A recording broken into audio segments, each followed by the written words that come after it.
We are now with Mr. Samuel DiPiazza, the global CEO of PricewaterhouseCoopers.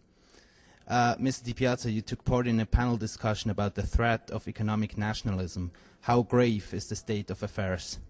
Well, I think the economic environment is very difficult, and it is all over the world. And the natural response to that kind of a situation, everyone's looking to how do they protect their own place, their own jobs, their own country, their own community. And so that creates the incentives for bad answers. And I do think that the advantage we have today is that governments and businesses understand the risk, but the tendency is still there. And we've seen many of the G20 imposing actions that are simply not good for global trade. And so we have to be very careful right now. We're at a very delicate time. Very often the consequences of economic nationalism is they are impaired by actions of retaliation by trade partners. How can we break with this vicious cycle? I think understanding the natural response to actions will really create a better set of solutions.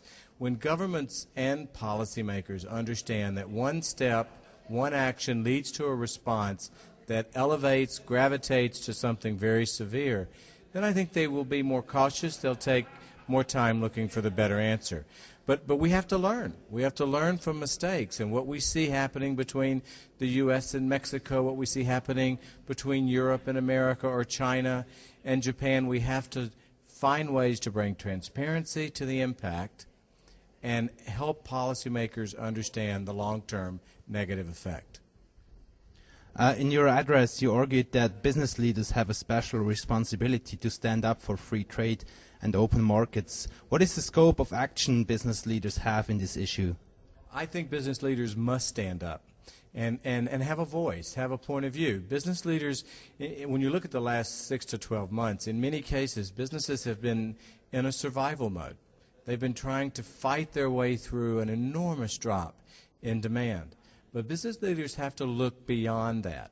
And through their natural organizations, their constituencies, whether it's the Business Roundtable or the World Business Council or the International Chamber, businesses have to walk the talk. They have to say, yes, markets are difficult, but the answer is not protectionism. The answer is finding a way to compete in a better way. And so I think businesses can be part of the problem if we're quiet, or if in fact we're the ones insisting on protection. That would take us to a very bad place.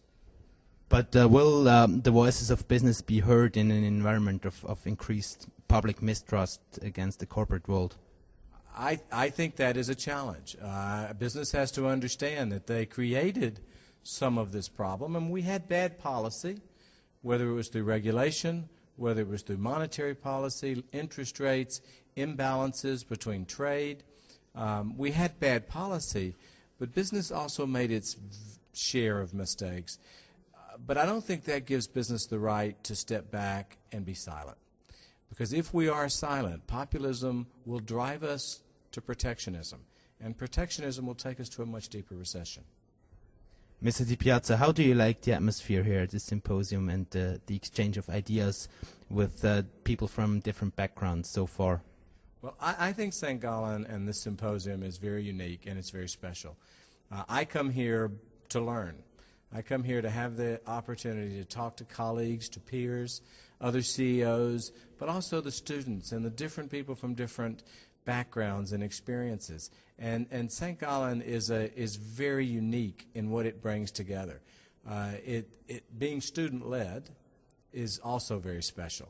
And watching how the students make this come alive, I think is really, really a unique opportunity for someone like me to learn. So it's one of my favorite places to be.